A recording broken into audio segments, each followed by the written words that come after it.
Buenas tardes, buenos días, buenas noches, a la hora que estén viendo esta plática, que es parte del seminario de marxismos que hemos iniciado ya hace algún tiempo. Hemos revisado varios marxismos y andamos revisando también lo que llamamos marxismos ecológicos. Vamos a dar una primera revisión, una primera vuelta a estos marxismos ecológicos. Ya vimos el pensamiento de Marx. Por cierto, ya vimos a John Bellamy Foster revisando su extraordinario libro sobre la ecología de Marx. Pero ahora queremos dar una primera mirada general de los marxismos ecológicos, ¿no? Luego veremos otras. Habrá una segunda, una tercera revisión de los marxismos ecológicos y hoy empezamos con la primera, ¿sí?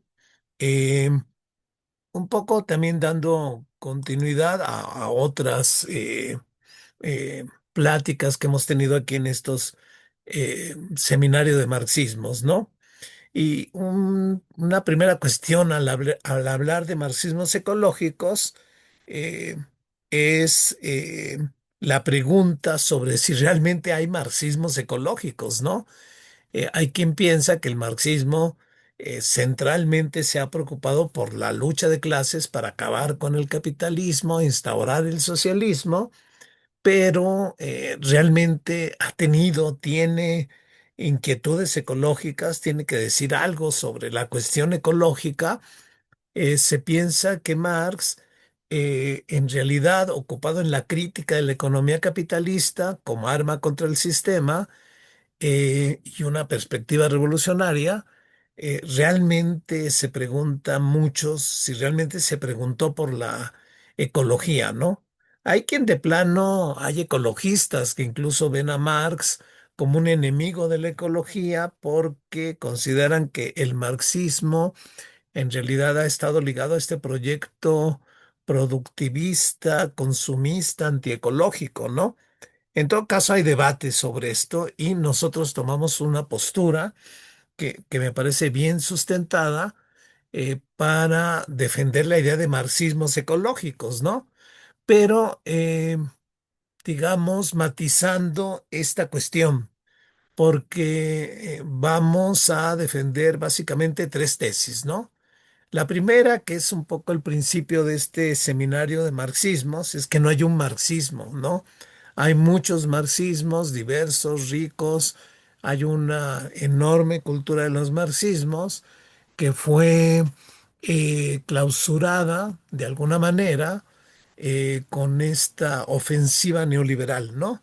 Entonces hay muchos marxismos y en efecto hay que reconocerlo, algunos marxismos sí se engancharon con el mito del progreso, el desarrollo productivista. De hecho, estos marxismos fueron los predominantes en gran parte del siglo XX, de manera que no es raro eh, que muchos ecologistas rechacen al propio marxismo. En realidad rechazan estas versiones de los marxismos, ¿no? Estos marxismos enganchados con el proyecto desarrollista de desarrollar las fuerzas productivas, ¿no? Sin embargo, y es parte de esta primera tesis, así como hay marxismos enganchados al mito del progreso y el desarrollismo, también hay marxismos ecológicos, ¿no? Incluso ecosocialistas. Y estos marxismos se nutren de lo que algunos llamaron atisbos ecológicos de Marx, ¿no? Eh, como decía este magnífico marxista español, Manuel Sacristán. eh, y en realidad, atisbos ecológicos que van más allá de eso, ¿no? Que se apoyan en esta perspectiva ecológica centrada en el metabolismo sociedad-naturaleza, que es central en el pensamiento de Marx, pero desde su crítica de la economía política, que también tiene implicaciones ecológicas, se vuelve fractura metabólica, ¿no? El capitalismo instituye una fractura, una ruptura en la relación necesaria metabólica entre la naturaleza y la sociedad, ¿no? Eh, Esto nos lleva a la segunda tesis, ¿no? Que en realidad Marx no solo tuvo algunos vislumbres de la cuestión ecológica, como sostenía Manuel Sacristán, sino que hay una ecología de Marx, ¿no? Como cuenta John Bellamy Foster, que la descubre, ¿no? Él también confiesa, cuando al principio de este libro, eh, que estaba buscando las ideas ecológicas de Marx, ¿no? Pero descubre que en Marx hay una centralidad de la cuestión ecológica, con esta idea del metabolismo necesario, que establece el trabajo social entre la sociedad y la naturaleza, ¿no? Segunda tesis. Y la tercera tesis es que la grave crisis ecológica global, el colapso ecosocial que estamos viviendo, puede explicarse y enfrentarse con la ecología de Marx y la de los marxismos ecosocialistas, ¿no? Estas son las tesis que vamos a estar planteando, y entonces habría que explicar cuáles son esos marxismos desarrollistas, ¿no? Bueno, son dos, como ya decíamos, y fueron los predominantes en el siglo XX, y uno de ellos es el marxismo de la socialdemocracia, ¿no? Eh, un marxismo que fue cada vez más dejando de lado su crítica al sistema capitalista y comprometiéndose en una política de reformas al capitalismo, ¿no? Y digamos que un sustento económico para este viraje de comprometerse nuevamente con el capitalismo, de este proyecto político que nace en alguna medida inspirado en las ideas anticapitalistas de Marx. Ese sustento lo da un marxista muy importante, Rudolf Hilferding, un teórico económico, un marxista vienés, que llega a pensar que el capital financiero desarrollaba los monopolios al punto en que permitía un capitalismo organizado que eliminaba la anarquía, debilitaba las crisis económicas, terminaba con el desempleo y avanzaba de manera pacífica hacia el socialismo, ¿no?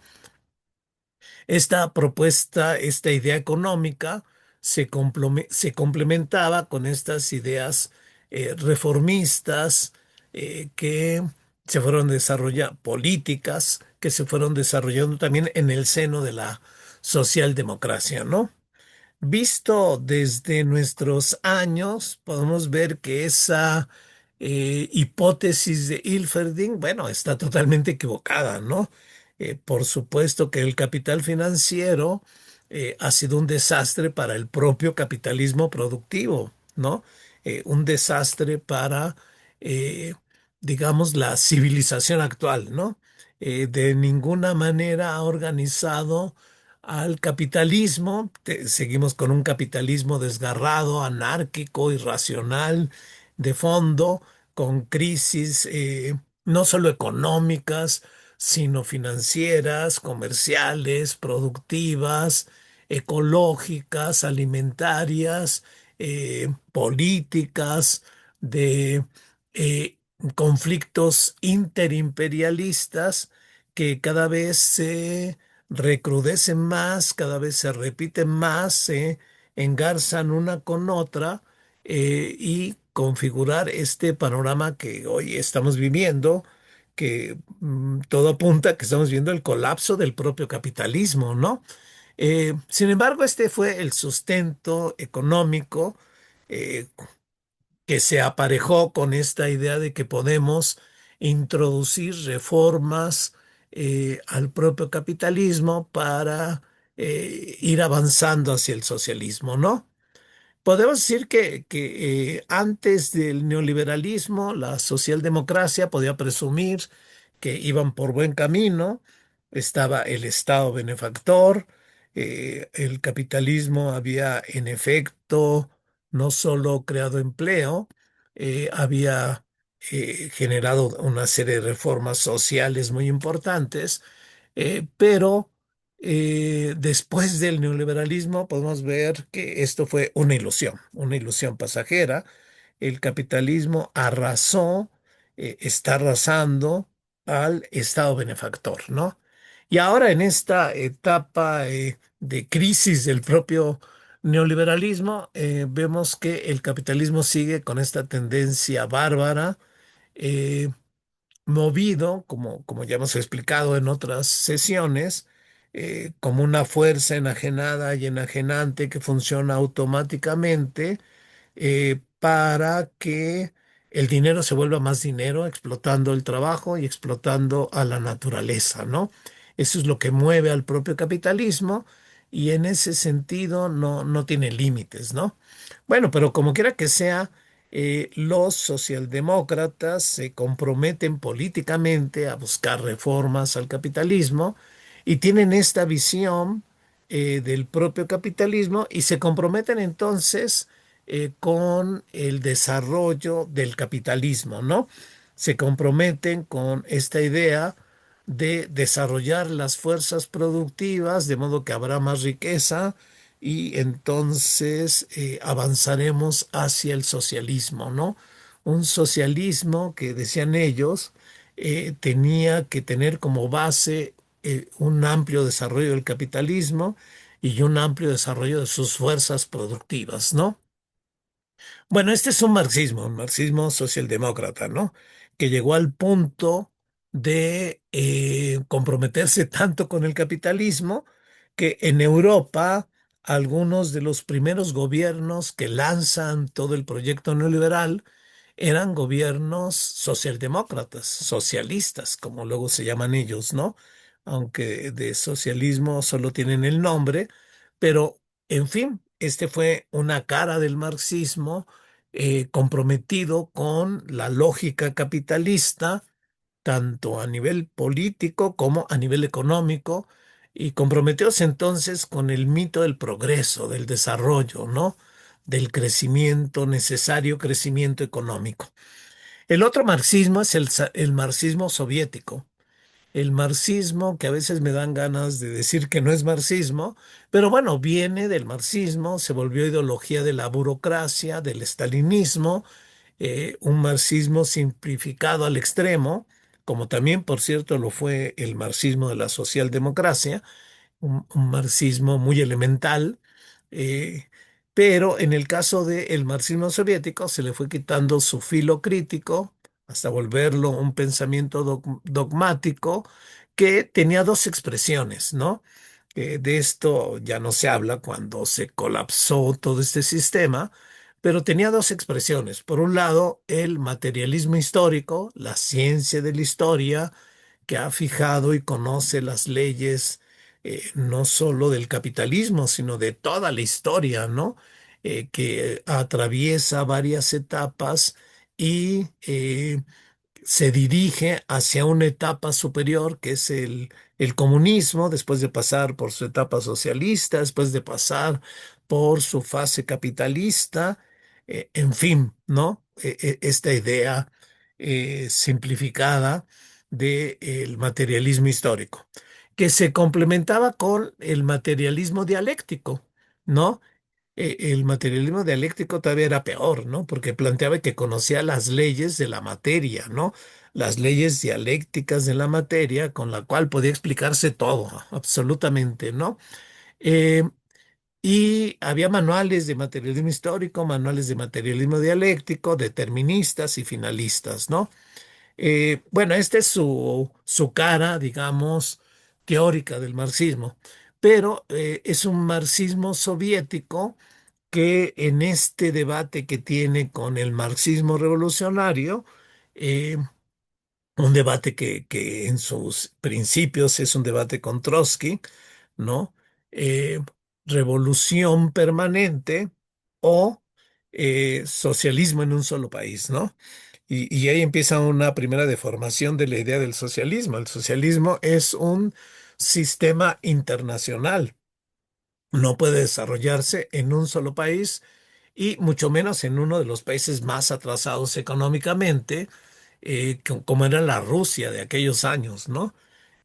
Entonces se da este debate que, como sabemos, gana Stalin, y en esta idea de realizar el socialismo, que ahora iba a coexistir pacíficamente con el capitalismo, y en todo caso, la disputa entre este supuesto socialismo y el capitalismo, un supuesto socialismo que no solo traicionaba la idea del socialismo internacional, sino un socialismo democrático, autogestionado por los trabajadores, para los trabajadores, que iba a terminar con la explotación, con la opresión. En realidad se volvió un sistema burocrático, vertical, autoritario, que fue terminando con todo espacio democrático y autogestivo, y se formó, agarró una forma autoritaria de dominio político, cultural, ideológico, ¿no?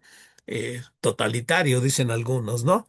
Pero en todo caso, este supuesto socialismo que se volvió todo un desprestigio para el ideal socialista, coexistía pacíficamente con el capitalismo, y la competencia con él iba a ser a nivel económico. Por lo tanto, una prioridad de la burocracia que gobernaba esos países era desarrollar las fuerzas productivas, ¿no? Quitar todas las trabas para que el productivismo se fuera desarrollando, ¿no? Eh, incluyendo las fuerzas destructivas de la industria militar, que fueron algunos de los elementos, este compromiso con el desarrollo de la industria militar como prioritario en esta supuesta coexistencia pacífica que era la Guerra Fría que tenían con el imperialismo estadounidense. Lo va a llevar a su colapso, ¿no? Eh, pero como quiera que sea, ambos marxismos, digamos, simplificados, deformados, eh, sin su filo crítico anticapitalista, que abandonan su perspectiva anticapitalista, socialista, ambos marxismos se integraron a la lógica productivista del capitalismo y dejaron de ser entonces una opción anticapitalista y ecológica, ¿no? El marxismo soviético, como sabemos, se colapsó con la URSS y todos estos países del llamado socialismo real del este de Europa, ¿no? China continúa, pero asume abiertamente su carácter capitalismo burocrático autoritario, ¿no? La socialdemocracia fue abandonando cada vez más sus ideales sociales, a punto de impulsar también la contrarrevolución neoliberal contra sus propios productos, que era el Estado, el llamado Estado benefactor, ¿no? Mientras tanto, el marxismo revolucionario, crítico del capitalismo, crítico de la burocracia stalinista, siempre cuestionó el mito del socialismo en un solo país, la subordinación de los partidos comunistas a las políticas de la burocracia soviética, y la idea de reformar el capitalismo hasta volverlo socialista, ¿no? Pero también cuestionó las concepciones deterministas, finalistas, que anunciaban el derrumbe del capitalismo, ¿no? Eh, Más bien siempre sostuvieron esta idea, eh, planteada por Rosa Luxemburgo, el socialismo o la barbarie, ¿no? En realidad lo que se colapsó no fue el capitalismo, fue ese sistema mal llamado socialismo real, ¿no? Y también se colapsó el Estado benefactor por la contrarrevolución neoliberal, ¿no? Lo que no se colapsa o se está colapsando lentamente con el riesgo de llevarnos a la extinción de la vida en el planeta Tierra es el propio capitalismo, ¿no? Porque este marxismo crítico revolucionario, estaba claro de que solo una intervención política revolucionaria puede iniciar una transición hacia un socialismo mundial, ¿no? Mientras tanto, la barbarie del capitalismo se va extendiendo, profundizando, y anunciando los riesgos de un colapso del propio capitalismo, de un colapso ecosocial, ¿no? Eh, En ese sentido, digamos, sí, reconocemos que hubo marxismos que traicionaron al propio marxismo, al propio pensamiento de Marx, marxismos como el de la socialdemocracia o el llamado marxismo estalinista, eh, comprometidos con el propio capitalismo y su lógica productivista. Pero hay otros marxismos, ¿no? Hay marxismos críticos que buscaron en Marx a finales del siglo XX, cuando ya era patente que la cuestión ecológica era un asunto central para cualquier proyecto civilizatorio, como lo es el propio socialismo. Entonces empezaron a buscarse con esta frase de un artículo de Manuel Sacristán, los atisbos políticos ecológicos de Marx, ¿no? Eh, Luego revisaremos, por cierto, ese artículo de Manuel Sacristán, que es muy, muy interesante y muy rico. Eh, en realidad va a señalar casi lo mismo que señala John Bellamy Foster, ¿no? Pero lo hace de una manera crítica, escéptica, ¿no? Viendo los límites de estos atisbos, ¿no? Y tal vez perdiendo algo que John Bellamy Foster realmente recupera, que es la cuestión de la centralidad de la ecología en el pensamiento de Marx, ¿no? Porque Marx la va a colocar en el centro no solo de el capital, ¿no? En el centro de su concepción materialista de la sociedad, que es el necesario intercambio metabólico que tiene que hacer el ser humano con la naturaleza mediante el trabajo social, ¿no? Eh, y claro, este intercambio metabólico, Marx lo va a examinar cuando está examinando, cuando está realizando la crítica de la economía política, la crítica del capital, y va a descubrir que ese metabolismo en el capital supone la fractura metabólica, ¿no? Que son algunas de las tesis centrales de este hermoso libro de John Belen Foster que ya habíamos revisado, ¿no? Eh, en realidad, estas ideas de Marx empiezan a impactar ya muy tempranamente en amigos de Marx, ¿no? Marx, que siempre anda muy preocupado por todos estos asuntos en su redacción del Capital, por estos asuntos científicos, examinando el problema de la fertilidad de la tierra, estudiando química, estudiando ecología, sí, también se pone estudiando la biología, en fin, ¿no? Siempre. Luego tenemos la idea de esta división del trabajo entre Engels, que está estudiando ciencias, y Marx, que solo estudia eh, para su crítica de la economía política, pero en realidad Marx todo el tiempo anda estudiando también las ciencias, ¿no? Junto con Engels o a veces con sus propios caminos, con los problemas que le va suscitando el estudio del capitalismo, ¿no?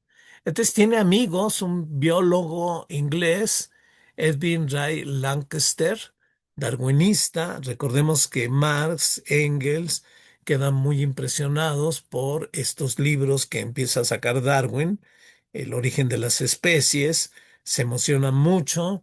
Marx incluso le quiere dedicar el Capital a Darwin, le escribe una carta que afortunadamente Darwin le dice, yo no lo conozco, perdón, no lo conozco, ¿no? El ingrato de Marx queriéndose dedicarle el Capital a Darwin, ¿no? ¿Por qué no se lo dedicó a Engels, no? Bueno, se lo dedica a otro amigo, en realidad otro amigo que le hereda eh, dinero. Marx vive en una pobreza permanente que le ayuda a salir de una situación crítica, como siempre, ¿no? Eh, con este amigo seguro tienen sus pláticas porque Marx está examinando la cuestión metabólica desde la perspectiva crítica del capitalismo, ¿no? Eh, y seguramente, de hecho, el propio John Bellamy Foster plantea estos lazos, ¿no? Cómo estas inquietudes de Marx son transmitidas a un discípulo de Lancaster, que es Arthur George Stanley, que va a ser un discípulo que elabora el concepto de ecosistema, ¿no? Como lo entendemos actualmente, el conjunto de seres vivos que ocupan un espacio determinado, eh, y todas las interacciones que tienen esos seres vivos y no vivos para crear un sistema en un equilibrio dinámico, ¿no? Eh, entonces ahí está eh, como el propio desarrollo de la ecología, ¿no?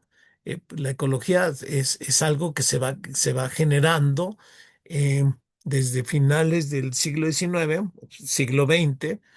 De hecho, en la propia Unión Soviética hay aportaciones importantes desarrolladas, por ejemplo, Verdadsky, que escribe La biosfera en 1926, donde ve a la vida humana como una fuerza geológica que afecta a la Tierra en su conjunto, y lo cual es, por supuesto, verdad, ¿no? Eh, lo que Marx va a decir es que en esa fuerza ecológica que es la vida humana, por la producción social, por el necesario metabolismo que establecen con la naturaleza, eh, cuando esa fuerza humana es dominada por el capital, por esta fuerza enajenada y enajenante, eh, va a provocar una fractura ecológica en la propia tierra, ¿no? Va a provocar un cambio climático, ¿no? Y por cierto, ya hay varios pensadores también que lo están observando, ¿no? También están las contribuciones de Sukachev, que va a acuñar el concepto de biogeocoenesis, similar al de ecosistema, ¿sí? O este otro científico ruso, Budiko, climatólogo, fíjense, un climatólogo que ya en los años 60 llegó a entrever el problema del cambio climático, sobre todo él por el efecto albedo, por el derretimiento de los glaciares, ¿no? El efecto albedo, recuerden este enfriamiento que produce la Tierra porque los glaciares reflejan la luz, hace que la luz no se quede en la Tierra, pero si hay menos glaciares, entonces empieza a haber un calentamiento planetario. Todavía no veía el efecto de los gases, eh, la acumulación de ciertos gases que producen el efecto invernadero, ¿no? Y hay otros precursores, ¿no? Está Marx, pero por supuesto está Engels, ¿no? Engels, que ya merece también por ahí una sesión muy particular sobre su pensamiento. Eh, y hay otros pensadores, ¿no? William Morris, por ejemplo, este artista, novelista, con esta novela utópica, Noticias de ninguna parte, donde ya hay una perspectiva ecológica, incluso en su utopía que él está pensando, una utopía ecosocialista ya, ¿no? Buharin, al parecer, también eh, tiene sus aportes ecológicos. Los he buscado y no los he encontrado, ¿no? Hay alusiones a ciertas cosas que Buharin escribe, pero Buharin termina muy mal. eh, Después de esta alianza que tiene con Stalin, Stalin va a no solo a humillarlo en los juicios de Moscú, eh, sino que también va a asesinarlo, ¿no? Y al parecer ahí estaban en riesgo toda una serie de cosas que había escrito Buharin, ¿no? Y había cosas ecológicas, ¿no? Bukharin era como el gran representante de la ciencia soviética, ¿no? No porque fuera el gran científico, pero sí tenía su formación científica, sino porque encabezaba proyectos científicos, ¿no? De todos modos, una ciencia soviética subordinada a los dogmas del materialismo dialéctico y del materialismo histórico, ¿no? También está Walter Benjamin, un pensador muy importante, muy interesante, y un muy temprano crítico del progreso, del desarrollo dentro del propio marxismo, ¿no? Una voz muy aislada porque incluso marxismos críticos y revolucionarios eh, también se comprometieron con ideas del desarrollo, del progreso económico, desarrollar las fuerzas productivas, ¿no? Walter Benjamin era mucho más crítico de lo que implicaba el progreso, ¿no? Esta idea que tiene él de la revolución no es el tren del progreso, ¿no? Más bien, la revolución es jalar el freno del tren del progreso, ¿no? Porque el progreso nos lleva a la catástrofe, ¿no? Nos está llevando a la catástrofe. El progreso es destructor. El progreso capitalista es destructor, ¿no? Hipótesis, por supuesto, confirmada a estas alturas de, bueno, ya a finales del siglo XX ya era evidente esto, pero ahora que estamos en el siglo XXI, bueno, es mucho más evidente, ¿no? Hay muchos otros pensadores de izquierda que asumen la ecología, y a veces no tanto al marxismo, como André Gors, otro pensador que habría que checar también, o el estadounidense Ted Benton, ¿no?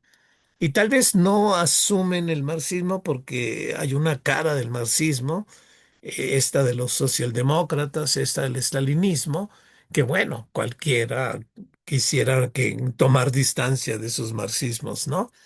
Eh, ¿Cómo entrarle a los marxismos ecológicos, ¿no? Podemos entrarle de muchas maneras. Vamos a escoger una y un poco en continuidad con lo que vimos de la escuela de Frankfurt. Tal vez ahí había un pensador que había que rescatar de la escuela de Frankfurt.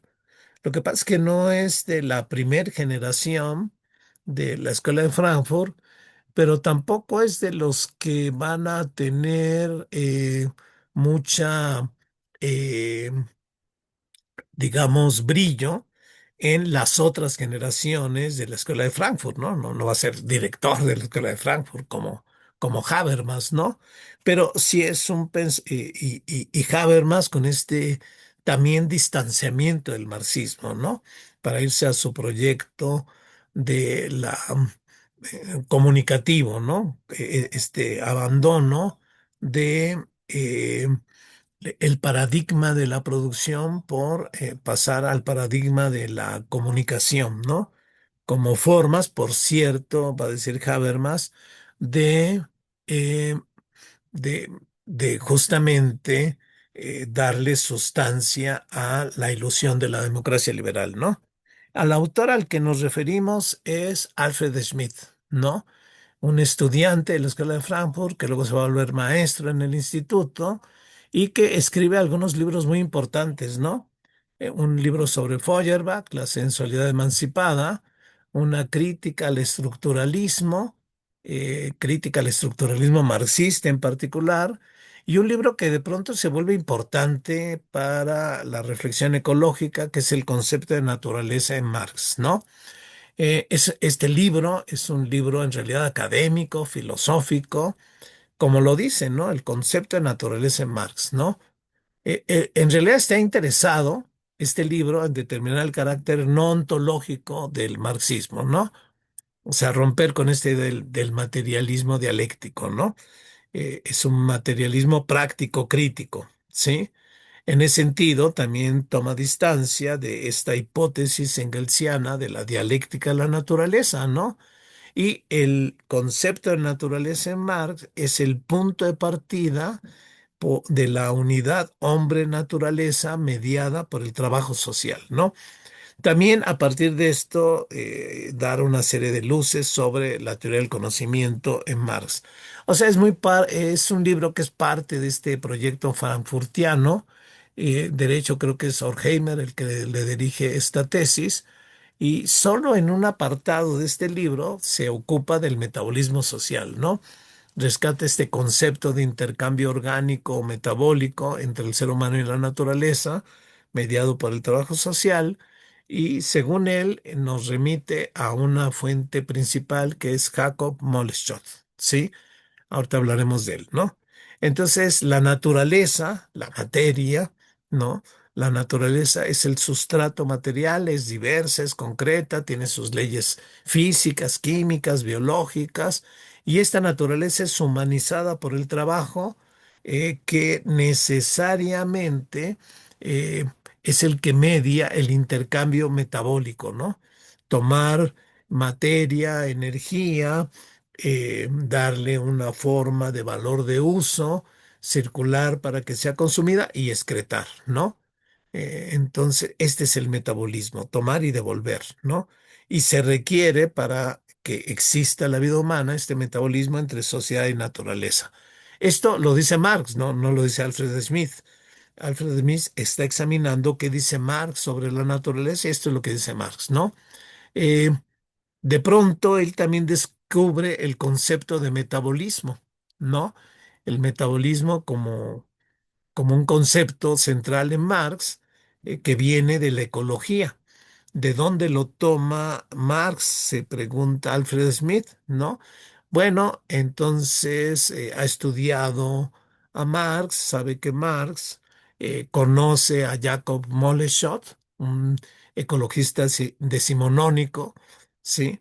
Eh, y piensa Alfred Smith que de él toma la categoría de metabolismo o intercambio orgánico entre la sociedad y la naturaleza, ¿no? Eh, John Bellamy Foster piensa que no, sí, que en realidad lo va a tomar de químico orgánico en toda la cuestión de la fertilidad de la tierra, pero en efecto Marx iba a estas conferencias de Moleschott, sí, y lo conocía, ¿no? No solo conocía sus libros, sino que había ido a algunas conferencias que él había dado y Marx es un materialista naturalista, ¿no? Desde joven. Luego su materialismo histórico, como dice Engels, ¿no? Y sí, en efecto, lo conoce, ha ido a sus conferencias que dio en Londres, y como quiera que sea, dice Smith, este concepto se vuelve central en su crítica al capitalismo, ¿no? El trabajo es, en primer lugar, dice Marx, ¿sí? En el Capital, libro primero, un proceso entre el hombre y la naturaleza, un proceso en que el hombre media, regula y controla su metabolismo con la naturaleza. El hombre se enfrenta a la materia natural misma como un poder natural. Pone en movimiento las fuerzas naturales que pertenecen a su corporeidad, brazos y piernas, cabeza y manos, a fin de apoderarse los materiales de la naturaleza bajo una forma útil para su propia vida. Al operar por medio de este movimiento sobre la naturaleza exterior a él y transformarla, transforma a su vez su propia naturaleza. No, ahí está. El concepto de metabolismo como mediación necesaria, el trabajo social como mediación necesaria entre el hombre y la naturaleza, ¿no? Páginas más adelante de este capítulo del Capital, libro primero, donde está examinando la valorización del capital, pero antes de entrar a la valorización del capital, el trabajo bajo el capitalismo, lo estudia en su forma natural, como diría Bolívar Echeverría, ¿no? En su fórmula eh, digamos, ahistórica, como condición para toda la historia, ¿no? Así está examinando el proceso de trabajo como metabolismo, ¿no? Este proceso de trabajo es una actividad orientada a un fin, el de la producción de valores de uso, apropiación de lo natural para satisfacer necesidades humanas, condición general del metabolismo entre el hombre y la naturaleza, eterna condición natural de la vida humana y por tanto independiente de toda forma de esta vida común y por contrario a todas las formas de sociedad, ¿no? Este es el enfoque que está teniendo Marx sobre el metabolismo social, ¿no? Entonces Smith concluye al respecto, ¿no? Para Marx, la naturaleza es el sustrato material del trabajo, ¿no? Eh, es además la fuente de todos los medios y objetos del trabajo. Y aunque el trabajo humaniza la naturaleza, por supuesto, este trabajo obedece a las leyes de la naturaleza, ¿no? Por eso, para él, para Marx, el trabajo útil, el que produce valores de uso, es la condición de existencia del ser humano, ¿no? Eh, ahí está un poco la concepción de Marx, ¿no? Lo dice muy claramente en este capítulo del Capital, libro primero, ¿no? La naturaleza es el sustrato material del trabajo. Este produce valores de uso necesarios para su existencia humana. Entonces, el trabajo media entre la naturaleza y la vida social es la que determina el intercambio orgánico entre lo natural y social. Es propiamente el metabolismo social, ¿no? Por eso Marx va a llamar a esta a este trabajo la forma natural del trabajo, a esta perspectiva, digamos, histórica del trabajo, ¿no? Bolívar Echeverría, marxista de México, originario de Ecuador, que también estudió en la Escuela de Frankfurt, seguramente leyó a Alfred Smith, eh, y en todo caso lee a Marx, ¿no? Lee con mucho rigor a Marx, lee con mucho rigor el Capital. Él es parte de este proyecto de seminarios del Capital, volver a leer a Marx y volver a leer su obra principal. Y como quiera que sea, Bolívar Echeverría reivindica lo que llama la forma natural de la reproducción social, ¿no? Este examen que hace Marx del trabajo, ¿no? Una forma transhistórica donde el trabajo es el que sustenta la producción de valores de uso y establece esta necesaria relación metabólica con la naturaleza, ¿no? Él habla de que entonces esta es la dimensión material de la sociedad, pero él lo liga, Bolívar Echeverría lo liga al lenguaje, lo liga a la comunicación, a la interpretación, y entonces habla también de una dimensión semiótica de la vida social y cultural, ¿no? Bolívar Echeverría está muy interesado en, digamos, no quedarse solo en esta perspectiva, eh, en este examen de la dimensión material, ¿no? También recuperar la dimensión cultural desde esta base materialista marxista, ¿no? Él tiene este libro muy importante de ensayos, Valor de uso y utopía, ¿no? Y la utopía es el valor de uso, ¿no? Para explicar por qué se llama el libro así, ¿no? Eh, y el valor de uso está sustentado en la forma natural del trabajo, ¿no? En este intercambio metabólico necesario que produce bienes de uso, bienes con valor de uso, ¿no? Eh, Porque esto también lo que va a recuperar Bolívar Echeverría, ¿no? Digamos que también, igual que Alfred Smith, pone atención a este capítulo y descubre también este metabolismo necesario entre la naturaleza y la sociedad, subrayando Bolívar que en este necesario intercambio se producen valores de uso, pero esta relación metabólica es distorsionada por el capital, enajenado y enajenante, que en realidad ya no se preocupa por producir valores de uso, se preocupa por valorizar el valor, ¿no?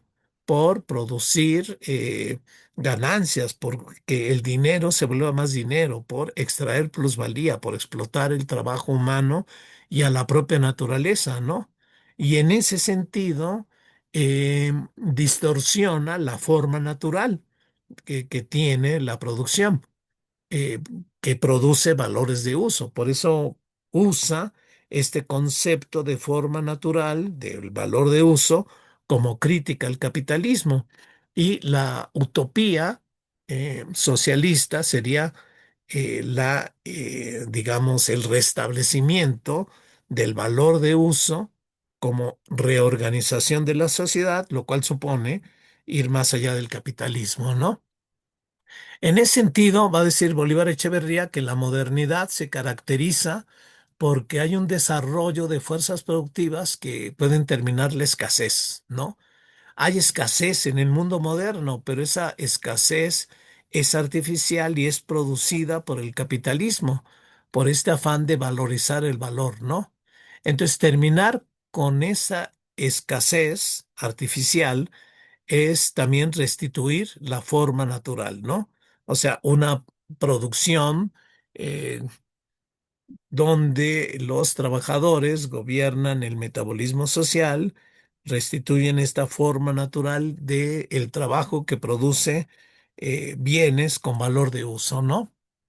Por cierto, Víctor Manuel Toledo lee a Alfred Smith, eh, y Alfred Smith le inspira su perspectiva ecológica, ¿no? Por ahí tiene un texto Víctor Toledo, El metabolismo social, una nueva teoría sociológica, donde va a rendir un homenaje a este marxista alemán y frankfurtiano, ¿no? Porque digamos que señala muy claramente que esa nueva perspectiva que tiene Víctor Toledo en ese momento le debe mucho a este libro, ¿no? El concepto de naturaleza en Marx, ¿no? Porque ahí descubre, no en Marx, sino en Alfred Smith, el concepto de metabolismo social para pensar las relaciones sociedad-naturaleza, ¿no? Eh, y a partir de esto, eh, Víctor Toledo va también a desarrollar su propio pensamiento ecológico, ¿no? Donde también, por cierto, va a considerar la dimensión cultural, ¿no? De alguna manera, ambos, Víctor Toledo y Bolívar Echeverría, inspirados tal vez en Alfred Smith, por parte de Bolívar Echeverría, claramente por Víctor Toledo, van a tener este proyecto teórico muy similar, ¿no? Rescatar esta forma natural, este metabolismo sociedad-naturaleza, ¿no?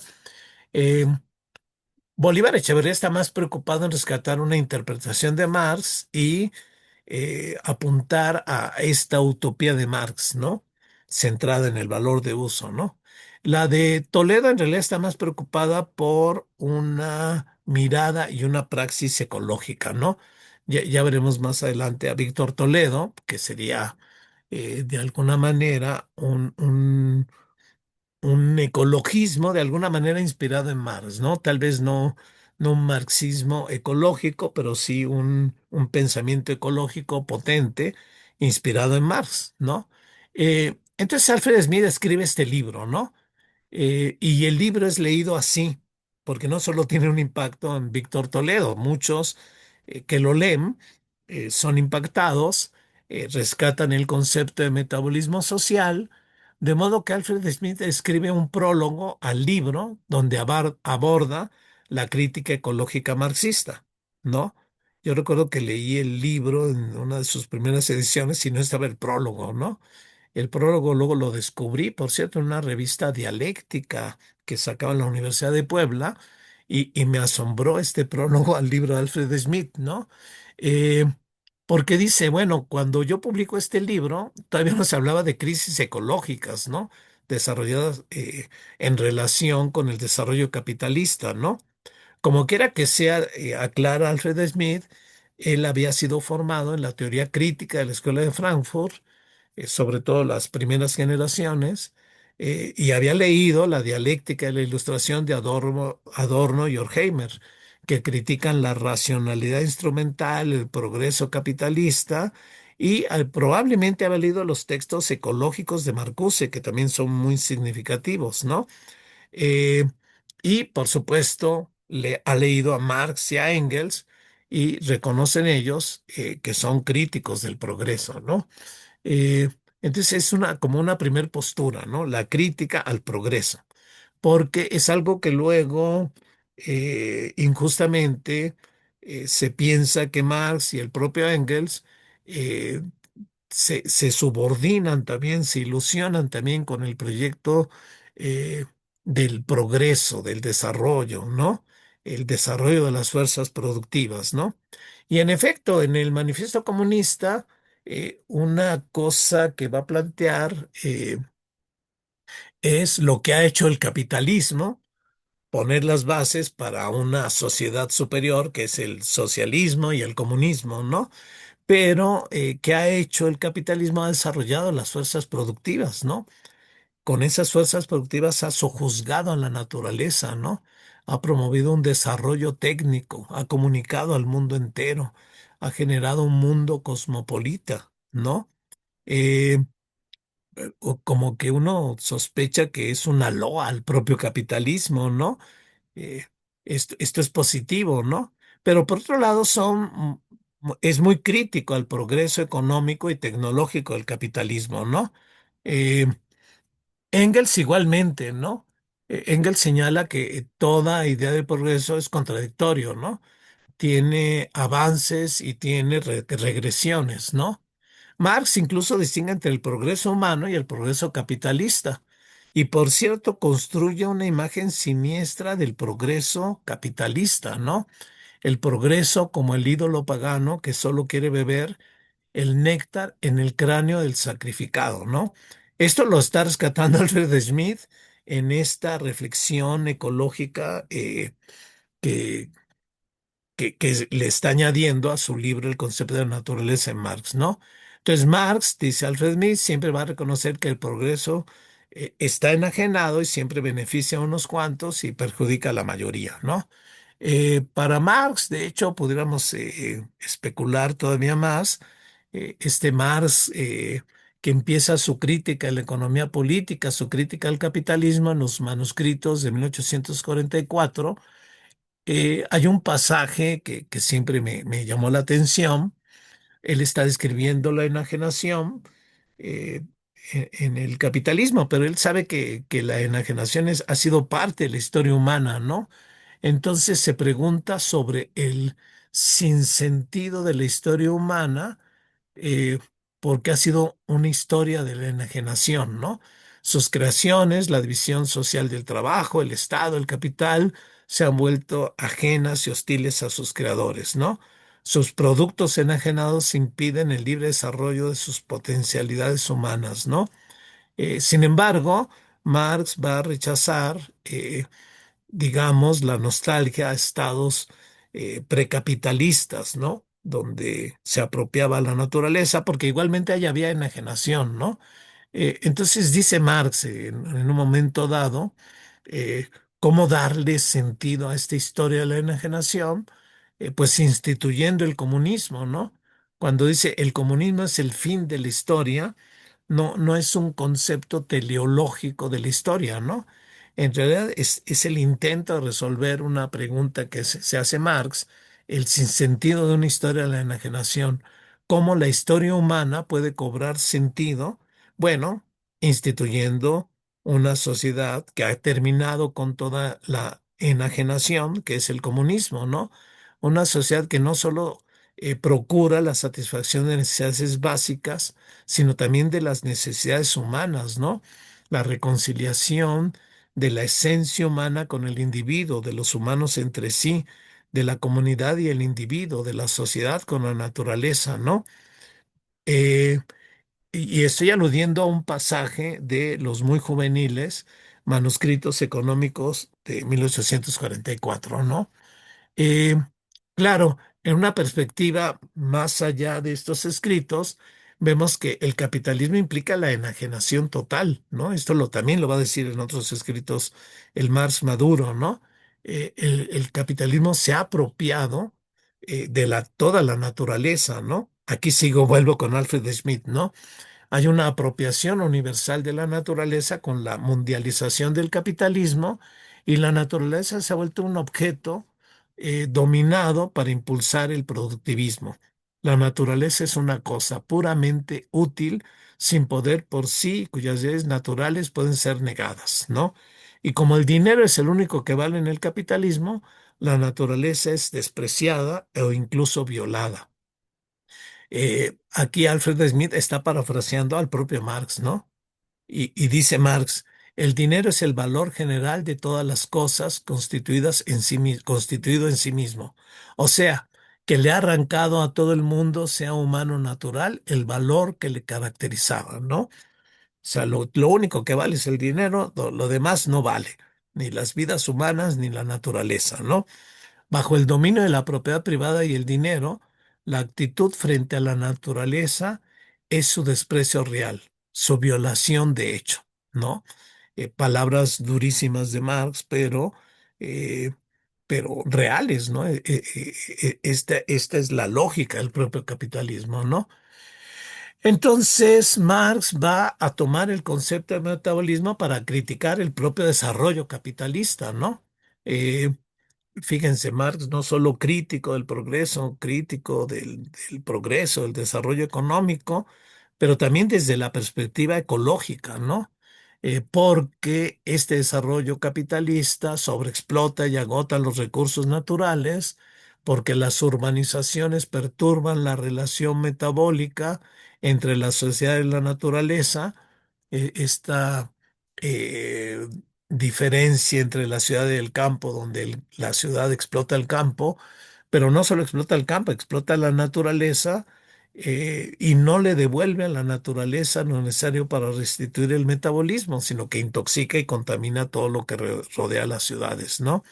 Dice Marx en El Capital, la preponderancia incesantemente creciente de la población urbana perturba el metabolismo entre el hombre y la tierra, esto es, el retorno al suelo de aquellos elementos constitutivos del mismo que han sido consumidos por el hombre bajo la forma de alimentos y vestimenta. Retorno que es la condición natural eterna de la fertilidad permanente del suelo.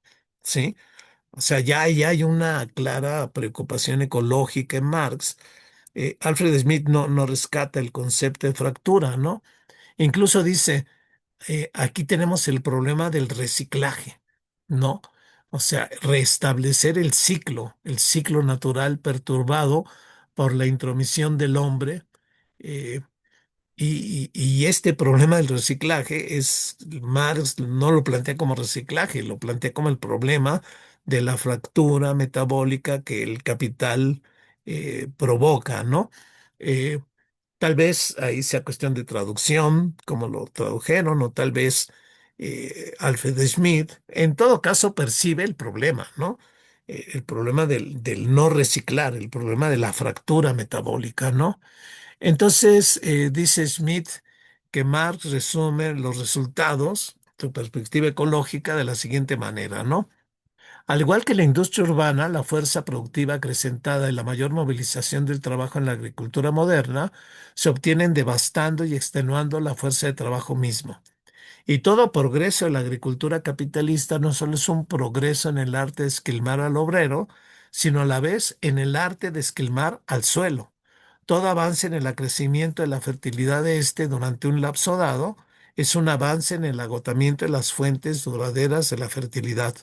La producción capitalista, por consiguiente, no desarrolla la técnica y la combinación del proceso social de producción, sino socavando al mismo tiempo los dos manantiales de toda riqueza, la tierra y el trabajador. ¿Sí? Ahí está claramente la postura crítica de los efectos ecológicos del capitalismo, ¿no? Que van a ser más, ¿no?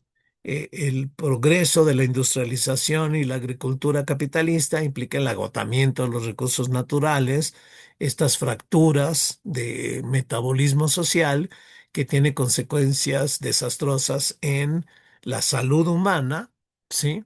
Que Alfred Smith subraya, por cierto, también rescata a Manuel Sacristán, la fertilidad de la tierra, ¿no?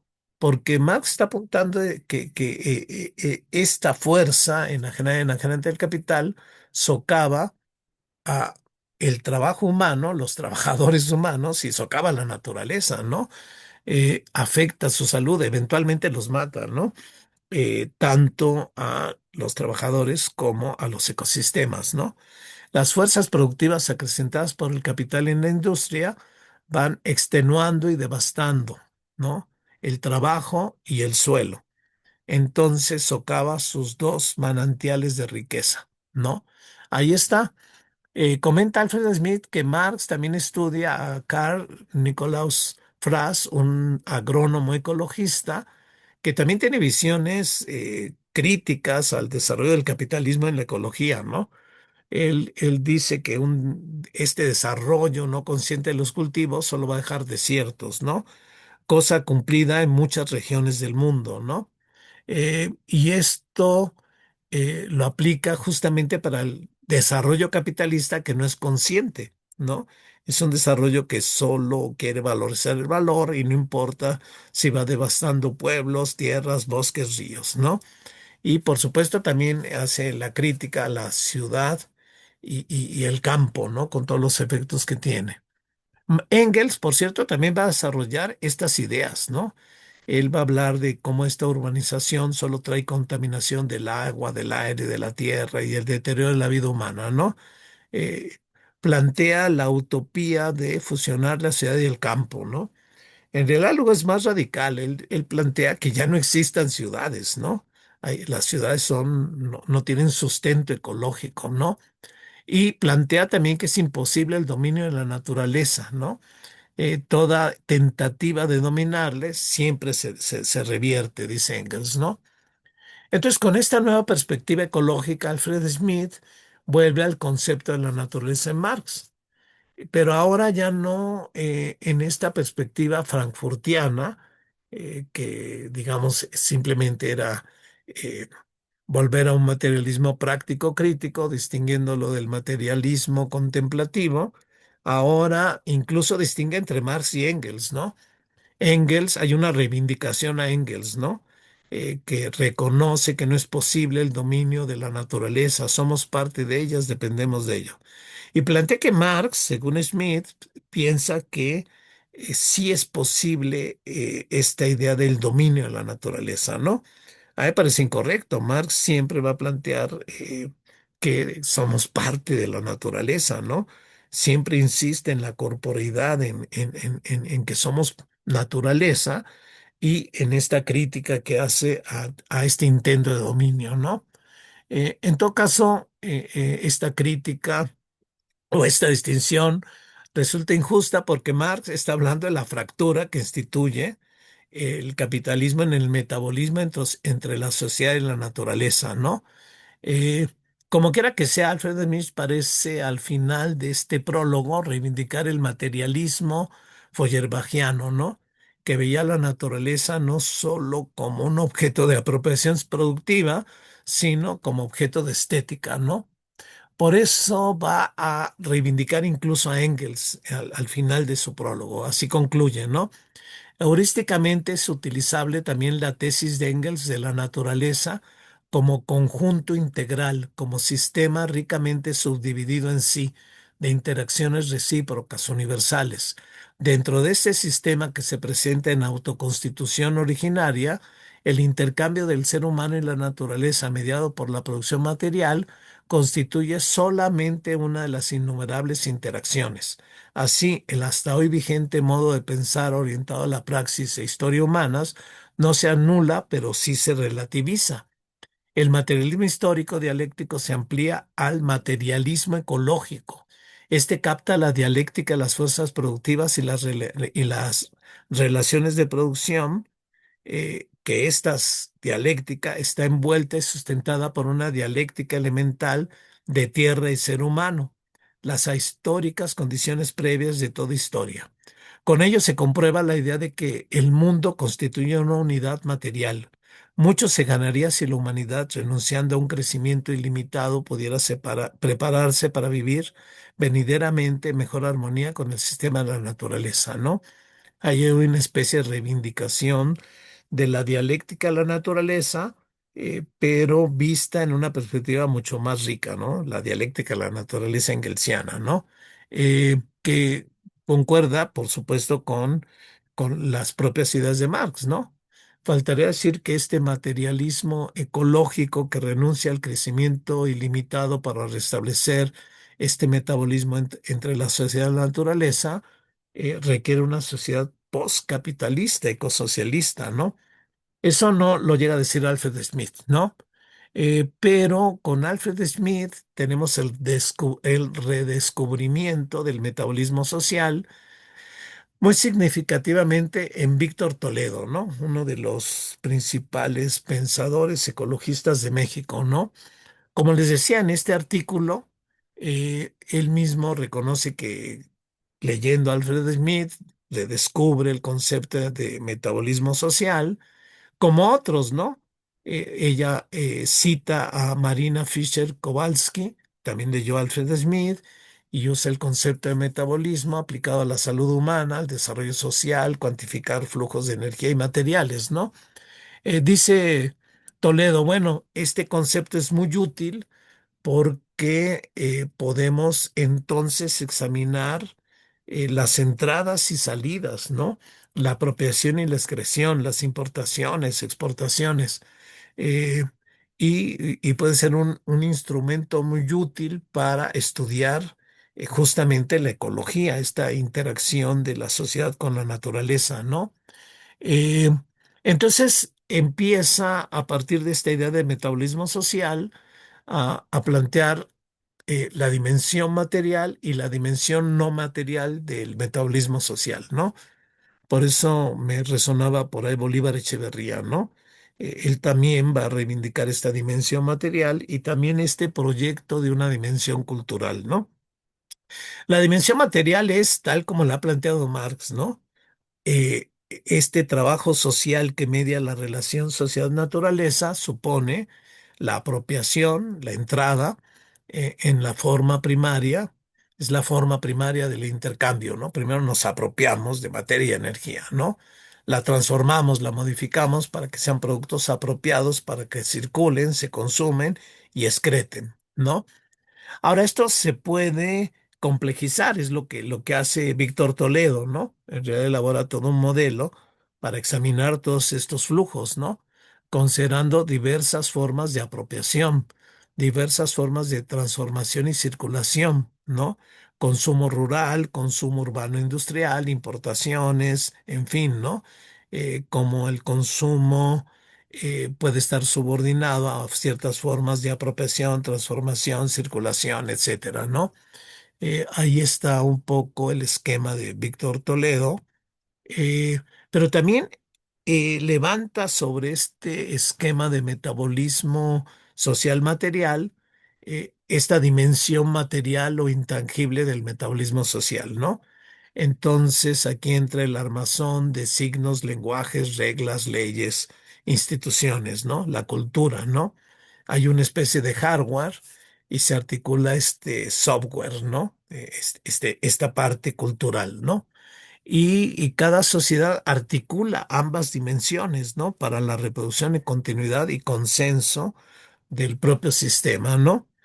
Entonces lo hace muy interesante en realidad, ¿no?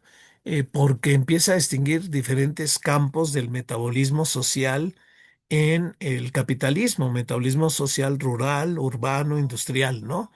Y cada uno con sus diversas formas de apropiación, transformación, circulación, consumo y excreción con sus temporalidades incluso, ¿no? Años, décadas, siglos, milenios, y escalas espaciales, comunidades, microrregiones, regiones, global, etcétera, ¿no? Considera tres tipos de apropiación, ¿no? Una apropiación que no provoca cambios en ecosistemas, la caza, la pesca, la recolección, ¿no?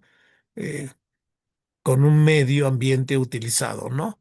Pero también una apropiación que desorganiza los ecosistemas con la domesticación agrícola, la ganadería, ¿no? Un medio ambiente transformado. Y también apropiaciones que conservan ecosistemas para protegerlos, ¿no? Eh, entonces, estableciendo los flujos e intercambios metabólicos, ¿no? No considera, o por lo menos en esta época no considera el concepto crítico de fractura metabólica, ¿no? Hay otro texto muy bueno de Víctor Toledo, El planeta, nuestro cuerpo, del Fondo de Cultura, está escrito entre dos autores. La parte de Toledo es muy buena porque historiza todas las formas de apropiación desde una perspectiva ecosocial, ¿no? Entonces, igualmente examina una etapa primaria donde las sociedades de bandas de cazadores y recolectores establecen ecosistemas. Entonces empieza a utilizar todas estas categorías para examinarlo. Después hay una segunda etapa secundaria de comunidades campesinas, donde también sí hay una alteración a los ecosistemas, ¿no? Pero también hay un equilibrio ecológico dinámico en estas formas de producción, ¿no? Entonces lo examina en su parte material, en su dimensión cultural, simbólica y en su dimensión histórica, ¿no? Y luego llega a la etapa terciaria, que es propiamente la de las sociedades capitalistas, industriales y urbanas, ¿no? Y empieza aquí a meter toda la perspectiva crítica, todo lo que hace el capitalismo con respecto no solo a la naturaleza, sino también el caos urbano en el que vivimos, ¿no? El caos industrial, o sea, cómo se empieza a perder el orden y a introducirse todo un caos que también se refleja en la devastación y destrucción de la naturaleza, ¿no? Entonces no abundo más sobre esto, pero es muy interesante y cómo estas formas capitalistas han sido todavía más radicalizadas, sus formas caóticas, con el propio neoliberalismo, ¿no? Es una perspectiva muy interesante porque aunque no había tomado el concepto de fractura metabólica, la perspectiva ecológica de Víctor Toledo, por supuesto, le permite señalar todo el desastre ecológico que provoca, ecosocial, ¿no? Que provoca el capitalismo, ¿no? El modelo capitalista predominante es ambientalmente perverso, socialmente inequitativo y económicamente ineficiente, ¿no?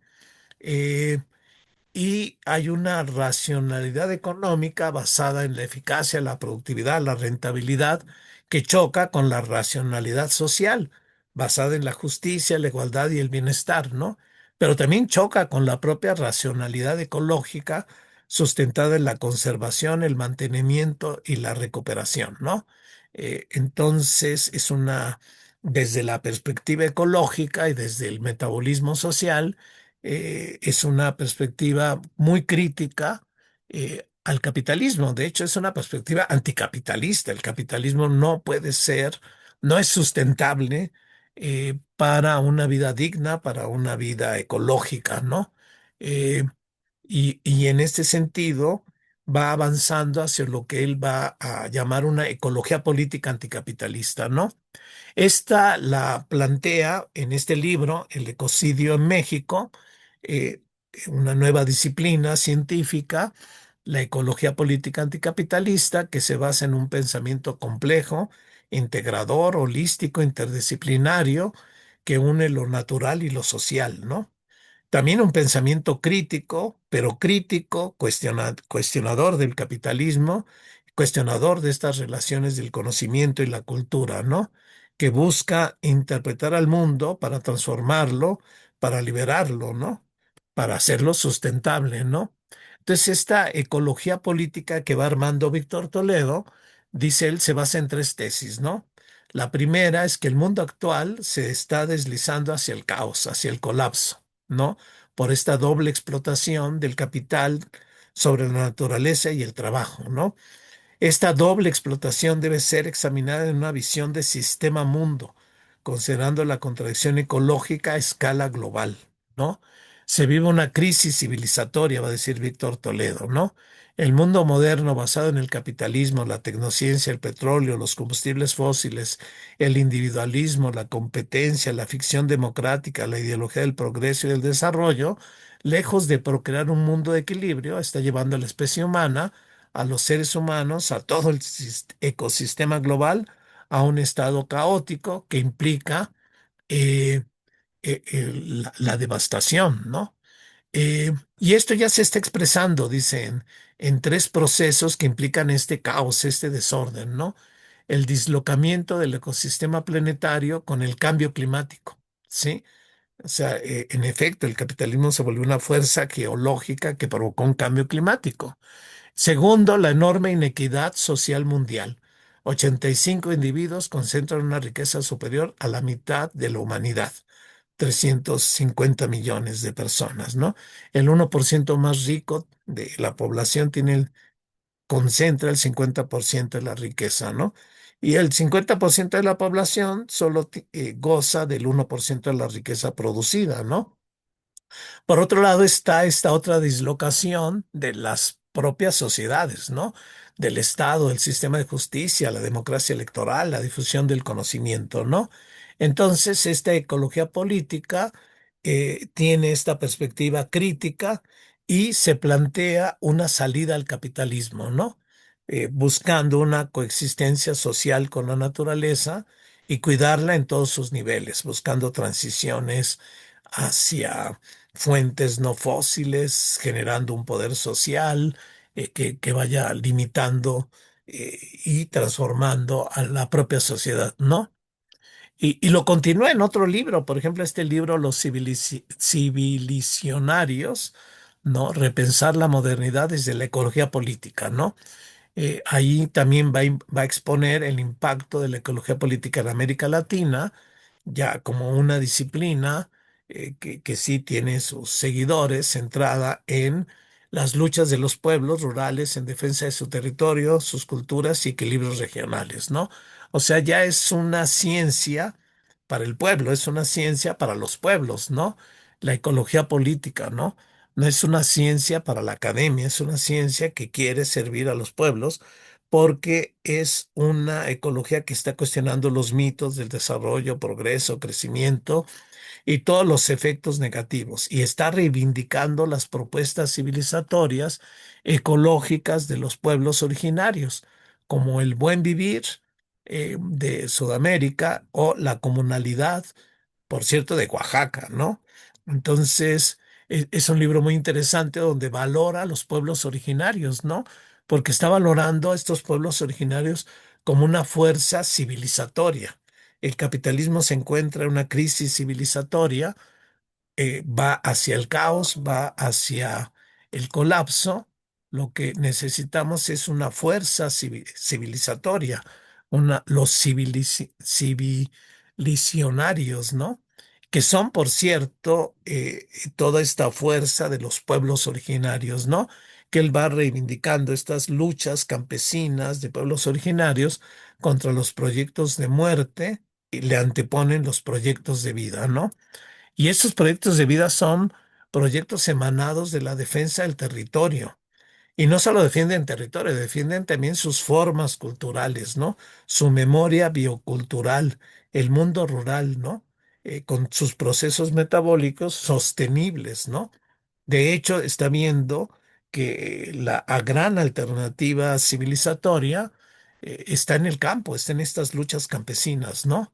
Entonces, es muy importante un diálogo entre el ecosocialismo con esta ecología política, ¿no? En los últimos capítulos, las comunalidades recupera lo que él llama una ecopolítica del sur, ¿no? Centrada en el regreso, el respeto a estas formas de vida comunitarias, ¿no? Eh, entonces va a ser una rica propuesta la recuperación de la agroecología, las ecotecnologías. eh, Él no llega a plantearse todo un proyecto alternativo al capitalismo global como es el ecosocialismo, pero sí está planteando toda una serie de luchas para irlo transformando en esta perspectiva ecologista, ¿no? Otro defensor de esta perspectiva de la ecología política es también otro importante pensador ecológico mexicano, que es Enrique Lev. Tiene un libro muy importante, de hecho creo que es su primer libro, Ecología y Capital, donde asume una perspectiva marxista para hacer la crítica ecológica, ¿no? Después ya va a desarrollar esta idea fuerza de la racionalidad ecológica y adherirse más bien al proyecto de la ecología política, ¿no?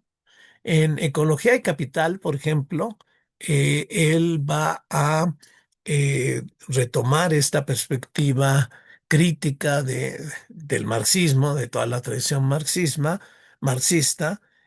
cuestionando justamente este desarrollo capitalista que implica la devastación de la propia naturaleza, ¿no?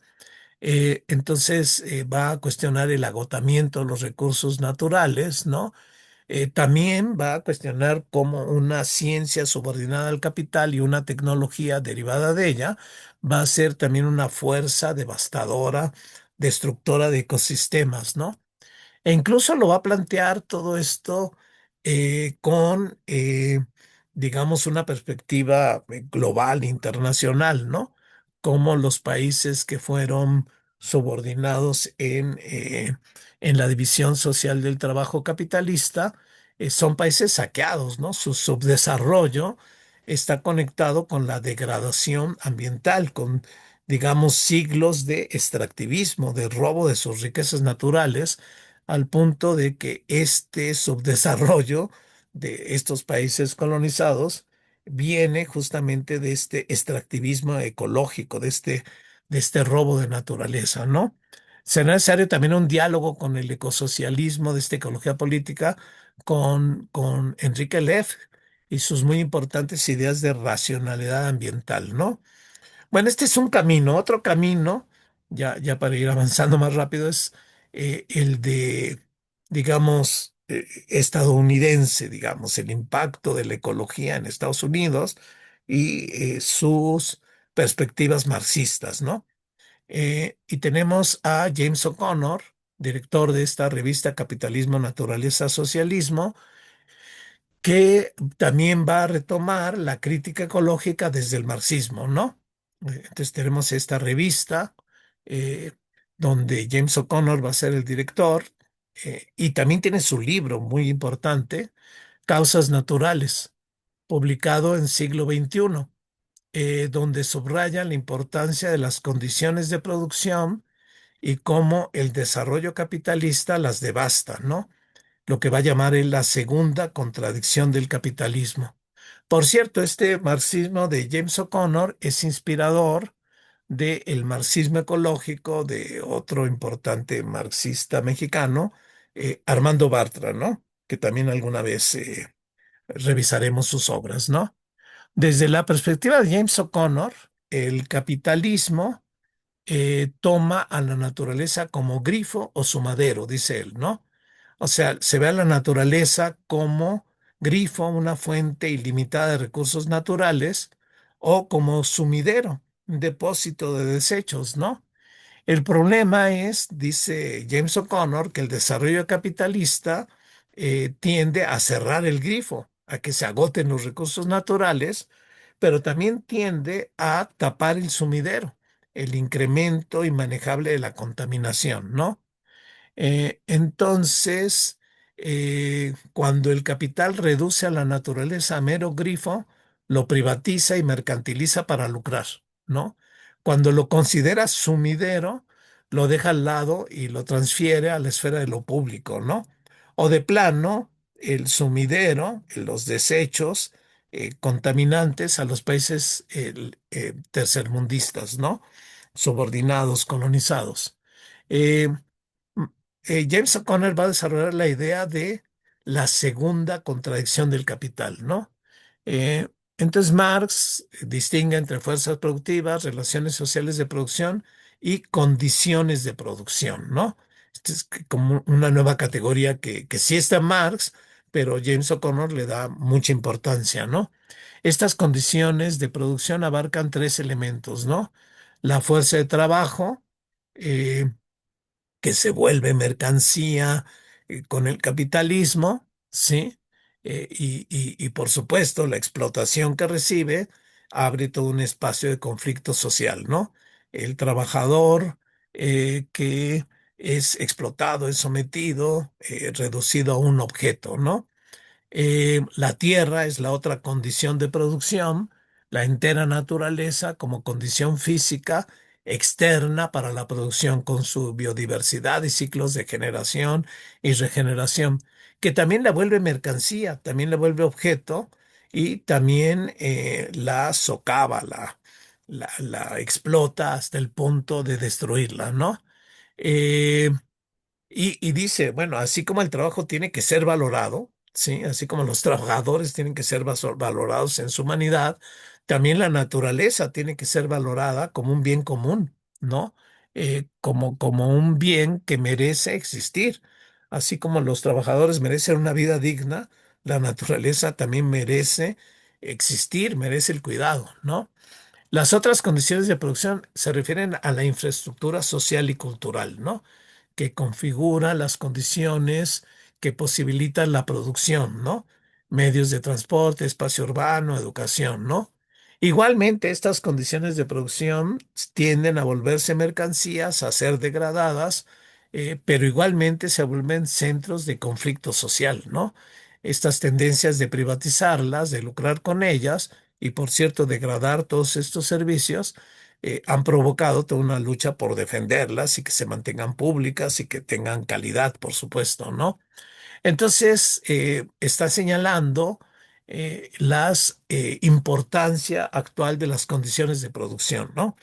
Las luchas por el trabajo, por la dignidad del trabajo, por la salud del trabajo, la lucha por el cuidado de la naturaleza, por los derechos de la naturaleza y por los servicios públicos, ¿no? Eh, para Marx no fueron tan importantes, pero para los momentos actuales son importantes, están generando toda una serie de conflictos. De modo que empieza a pensar James O'Connor que las condiciones de producción están politizadas actualmente, ¿no? Son espacios de lucha, ¿no? la lucha por el agua, la lucha por la tierra, la lucha por los servicios públicos, la lucha en contra de la privatización y mercantilización que promueve el neoliberalismo, ¿no? Eh, y justamente el neoliberalismo ha agudizado estas luchas, ¿no? Porque ha procurado en esta idea de mercantilizar todo para lucrar, eh, digamos, atacar las propias condiciones de producción, promoviendo más su mercantilización y explotación, ¿no? Entonces están generándose nuevos conflictos, ¿no? Nuevos conflictos que giran alrededor de las propias condiciones de producción, ¿no? De modo que piensa él que esta situación ha generado lo que llama la segunda contradicción del capitalismo, ¿no? El marxismo habla de la primera contradicción del capitalismo, ¿no? La contradicción entre las relaciones sociales de producción, las fuerzas productivas y las fuerzas productivas, ¿no? Las fuerzas productivas se desarrollan al punto de que generan con sus crisis económicas que los trabajadores, cuando son afectados por las crisis económicas, reaccionan y tenemos la primer contradicción del capitalismo, ¿no? Que por cierto había pensado Marx, ¿no?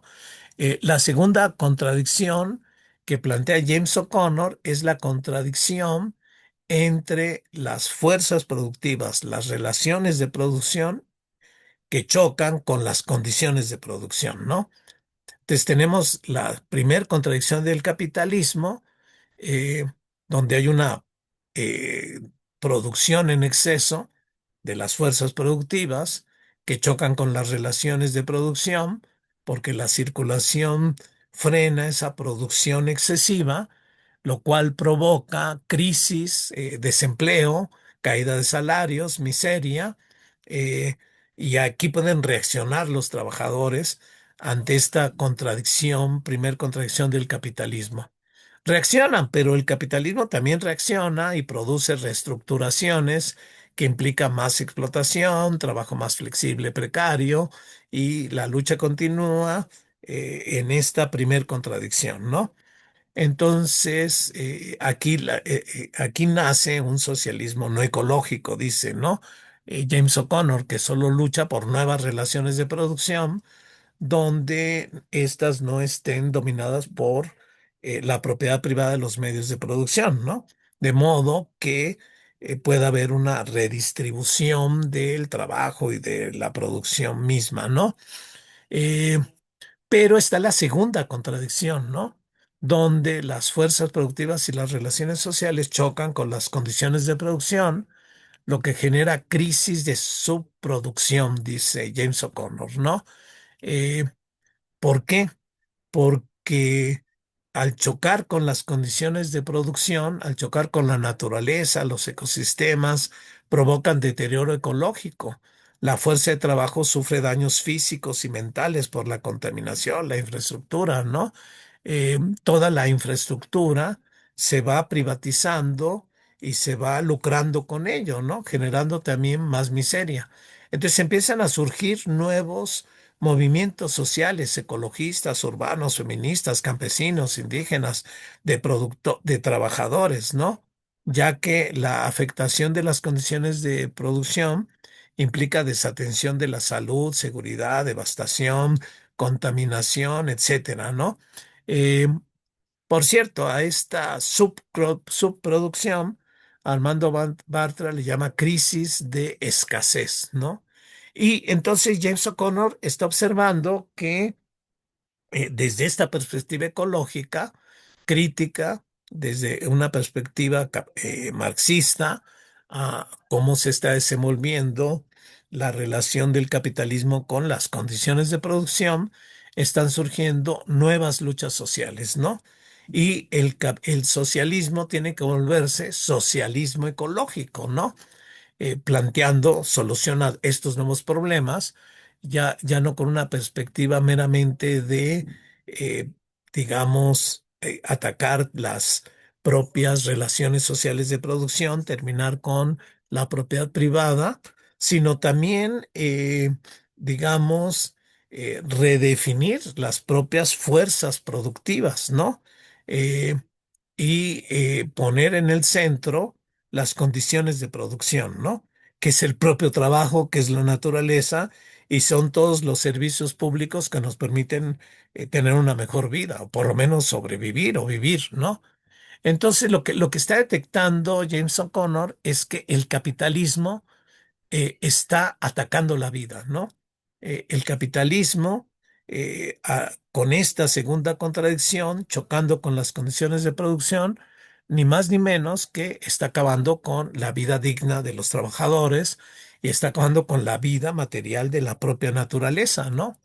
Eh, Luego hace toda una serie de estudios muy interesantes, ¿no? Con esta perspectiva, la segunda contradicción, los efectos ambientales en el desarrollo desigual, ¿no? Porque no es lo mismo los problemas ecológicos de los países del norte a los problemas ecológicos de los países del sur, ¿no? No es lo mismo el extractivismo que sufren los países del sur global a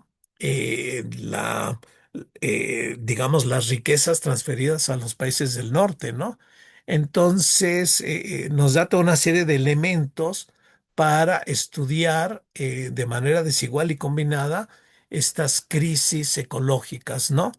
Las migraciones, la mayor explotación del trabajo, el descuido de las tierras laborales, todo esto, ¿no?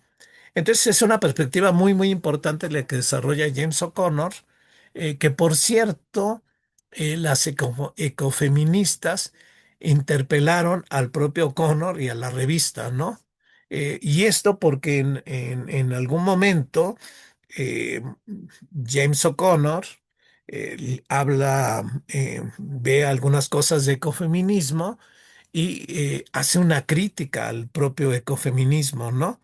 Pero las propias ecofeministas le reclaman, ya veremos a Ariel Saleh, esta necesaria discusión y fusión entre ecosocialismo y ecofeminismo, que es muy importante, ¿no? Entonces, ya la veremos más adelante, toda esta cuestión del ecofeminismo, ¿no? E igualmente podemos decir que, así como es necesario el diálogo del ecosocialismo con la ecología política latinoamericana, también es muy necesario el diálogo del ecosocialismo, porque al final James O'Connor habla de socialismo ecológico, pero luego habla de ecosocialismo, ¿no? Que también necesita un diálogo con el ecofeminismo que tiene muy importantes y potentes pensadoras, ¿no? Otro autor importante digamos, en esta entrada a los ecosocialismos es Joel Cobel, ¿no?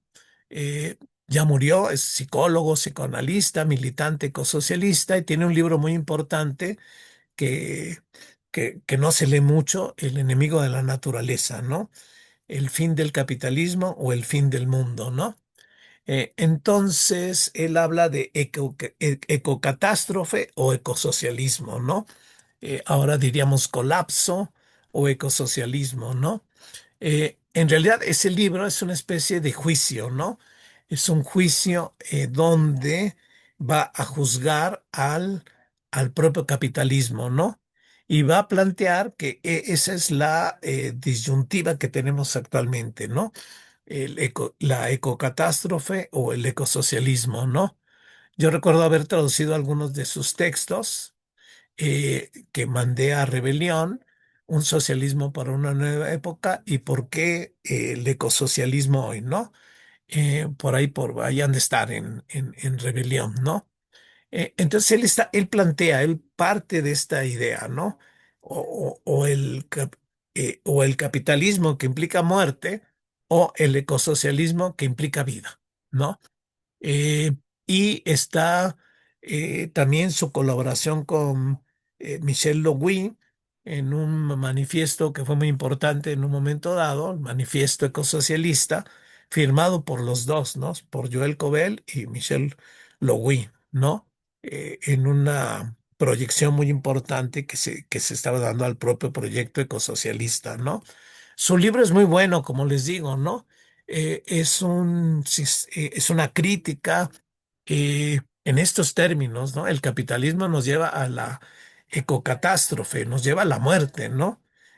Por lo tanto, necesitamos salir del capitalismo para mantener la vida, ¿no?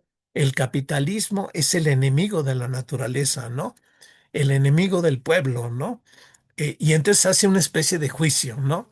En realidad el culpable, ¿sí? El culpable el enemigo de la naturaleza es el capitalismo y lo juzga, ¿no? Lo juzga por su dinámica, por la crisis ecológica que está produciendo, por este proyecto de la dominación de la naturaleza y plantea la salida del capitalismo que es hacia el ecosocialismo, ¿no? Un ecosocialismo con una ecopolítica, ¿no? Entonces es un libro importante, habrá que revisarlo con más detalle en otra ocasión. Otro autor también importante es Ian Angus, que tiene una página en internet, Clima y Capitalismo, que tiene textos muy importantes, ¿no? Siempre está actualizada esta página. También, por cierto, creo que algunas cosas de este autor, hice algunas traducciones que también subí a Rebelión. Entonces es un activista ecosocialista que tiene este sitio, ¿no? Que es un sitio donde actualmente mete muchos artículos, mete muchos debates, hace referencias de la bibliografía que está saliendo de esta perspectiva, ¿no? Él también colabora muy frecuentemente en esta revista Monthly Review y también fue fundador de un intento de una red global ecosocialista que alguna vez se formó, ¿no? Y yo recuerdo haber traducido este libro, ¿no? ¿Por qué el ecosocialismo, no? Eh, y que de pronto empezó a usarse, ¿no? Todavía James O'Connor hablaba de ecología socialista o socialismo ecológico, pero de pronto, tal vez a partir de este manifiesto ecosocialista, se empieza a generalizar el uso de ecosocialismo, ¿no? Eh, y ya hay ya muchas, en realidad hay muchas ya tendencias que se reivindican del ecosocialismo, ¿no? Eh, que se ha vuelto muy importante, ¿no? En otro momento veremos otras entradas, ¿no? Digamos, por ejemplo, Manuel Sacristán, ¿no? Jorge Reichmann, que son muy importantes ecosocialistas o precursores Bueno, Jorge Reichmann sí se reivindica ecosocialista, es un pensador muy, muy importante. Eh, Tenemos otros libros de John Bellamy Foster en esta producción incesante de un marxismo ecológico con algunos otros autores, ¿no? De la Monthly Review.